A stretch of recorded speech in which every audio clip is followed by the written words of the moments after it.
sur ce film-là, c'est resté un peu... il y a toujours une gestation un peu lente, voilà. C'est pas une gestation d'éléphant, mais c'est pas une gestation humaine, si j'ose dire. Donc, c'est là un peu, et puis on laisse tomber, enfin je laisse tomber, et puis ça revient un peu, et puis pourquoi ça revient alors? C'est comme ça aussi qu'un film se fait, c'est-à-dire qu'il y a le scénario ou le personnage du début de scénario qui vient grogner un peu la nuit, qui vient gratter un peu à la porte de temps en temps. S'il est un peu insistant, s'il finit par taper à la porte tous les 2 mois, tous les 15 jours, finissez par lui ouvrir, et puis vous faites quelque chose avec lui. S'il n'insiste pas trop la nuit, si vous ne voyez pas trop, si vous laissez en paix, vous laissez tomber, c'est clair. Donc l'élément de base a été la création l'expression d'un personnage. Oui, je pense, oui. C'était pas des événements extérieurs. Non, parce que quand je commence un film, je ne sais pas ce qui se passe. C'est-à-dire que il n'y a pas, ça se voit, il n'y a pas une bonne histoire. Oui, non, mais c'est des personnages très improbables. Donc c'est des personnages qui font que quand je commence à travailler, je ne sais pas ce qui se passe à la fin de la scène et je ne sais pas ce qui va se passer dans la suivante et j'avance en aveugle jusqu'à la dernière scène. Comme du côté des sentiments, ils sont eux-mêmes pas mal en mouvement, ça me paraît la moindre des choses que physiquement il le soit aussi. Et puis je crois qu'il y a un rapport évident entre le fait d'être en mouvement dans sa tête et dans ses sentiments, et puis d'être en mouvement dans son corps. C'est-à-dire que le corps, il n'est jamais que l'expression de ce que vous pouvez ressentir. Pourquoi vous écrivez ce petit machin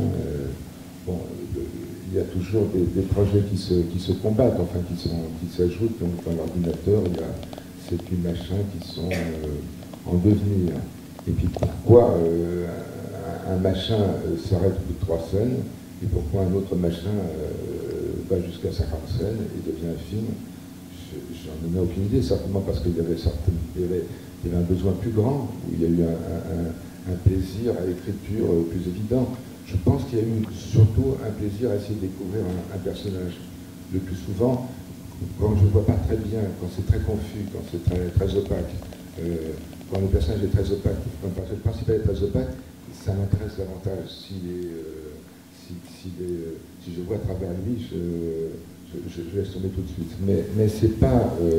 on m'a souvent posé la question de l'improvisation sur mes films, il n'y en a pratiquement aucune. Alors, cette liberté-là, on l'obtient si on travaille, si on fait des prises, si on travaille vraiment.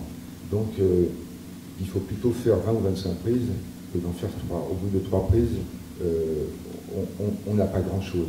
On a un début de quelque chose qui pourrait ressembler à la scène à venir, mais on n'a pas grand-chose.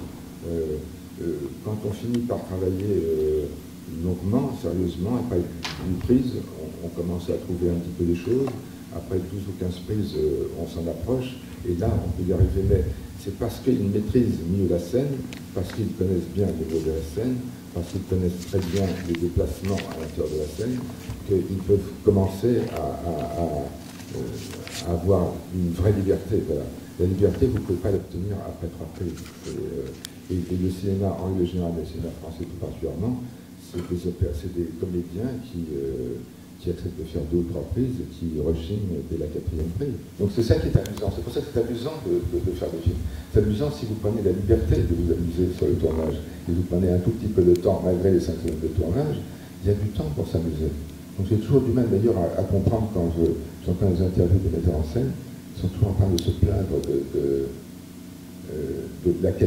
l'angoisse, du poids du film. Mais on s'amuse beaucoup sur les tournages, si on décide de s'amuser, si on décide d'aller chercher un peu plus de vérité, de trouver le bon rythme, le bon tempo, la bonne musique, c'est très très amusant. Donc moi je mets l'amusement et le plaisir bien avant les angoisses qui sont là. Par exemple, c'est pas facile de porter un film, enfin de tenir ça, mais c'est pas non plus si effrayant que ça, il ne faut pas exagérer. Si les scènes fonctionnent, si le film va bien, la musique, on l'a fabriquée au tournage, et on n'en a pas besoin d'une seconde après, voilà. Et c'est un peu trop théorique. De temps en temps, il y a de la musique dans mes films, de temps en temps, il n'y en a pas, il n'y en a pas beaucoup. Généralement, quand je vais voir un musicien, c'est toujours le même, c'est Philippe Sard, je lui demande très peu de musique, très peu de notes et que moi presque pas de musique, et je lui demande un presque pas de musique qui me convient souvent assez bien. Celui-ci, au final, je n'avais pas du tout envie d'aller demander à Philippe Sard un peu de musique. Et comme j'avais beaucoup entendu en écrivant ces petites pièces de Debussy que je connais depuis un certain temps déjà, mais je les ai beaucoup entendues, il me semblait que c'était par hasard, c'est-à-dire qu'il fallait changer avec le personnage féminin, notamment avec le film en général, c'était que ça pèse trop lourd, que les mots, il fallait que la fille ait un peu d'ironie pour les dire, sinon ça devenait épouvantablement lourd. Il me semblait que la légèreté en contrepoint entre chaque acte, entre chaque jour de Debussy, donnait et accentuait un petit peu cette légèreté-là. Quand j'étais reçu, quand j'avais des discussions avec les gens de télévision par exemple, ils étaient très différents.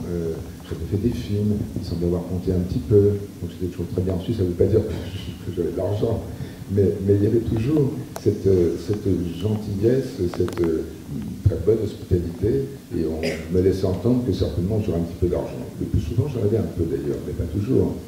Maintenant ils s'en foutent de ça, ils ne savent pas ce que vous avez fait, ils se moquent totalement des films que vous avez fait. C'est des gens plutôt très jeunes, pas très cultivés du côté du cinéma, c'est le moins que je puisse dire, et je doute qu'ils le soient par ailleurs, et qui vous disent franchement ce qu'ils pensent. Alors ça a le mérite de la franchise, mais c'est... on a une fiche de lecture, parce que ça a commencé par une fiche de lecture de quelqu'un, et la fiche de lecture était négative. Ensuite, le type n'avait pas lu, le responsable des productions sur les 60 avait lu. La fille me dit immédiatement, c'était visible. Bon, on me prit à la gorge méchamment. Enfin, je veux dire, il n'y a plus beaucoup de courtoisie, mais maintenant, c'est violent. Donc, je crois que leur espoir, ils s'en foutent, on n'existe plus. Ces films-là n'existent plus pour eux. Mais c'est de nous dire très clairement qu'ils n'en veulent plus. Et donc, plus vite, ils nous chassent du bureau où on a mis 6 mois pour avoir un rendez-vous, plus vite on est chassé, mieux ça vaut. Voilà. Donc, la faveur, elle est aussi pour moi de vous savoir là et de savoir que vous acceptez encore de voir ces films-là. Merci, bonsoir. Merci, et puis donc rendez-vous pour la deuxième partie de notre anniversaire avec le concert gratuit vendredi 16 mai, 20h. Donc 1 heure de concert, 50 minutes, 1 heure. Et puis ensuite le film sur Bob Dylan, donc la musique et le cinéma cette fois-ci. Voilà, bonne soirée, bonne nuit et puis à bientôt.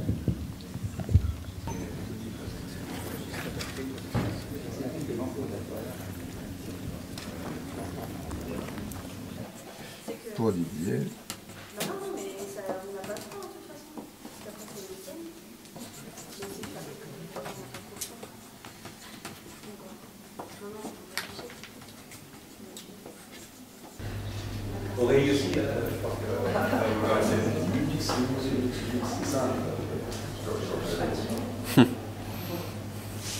c'est un bon appareil. Tu me dis que les cas, c'est ça. Tu vas dire que les cas, je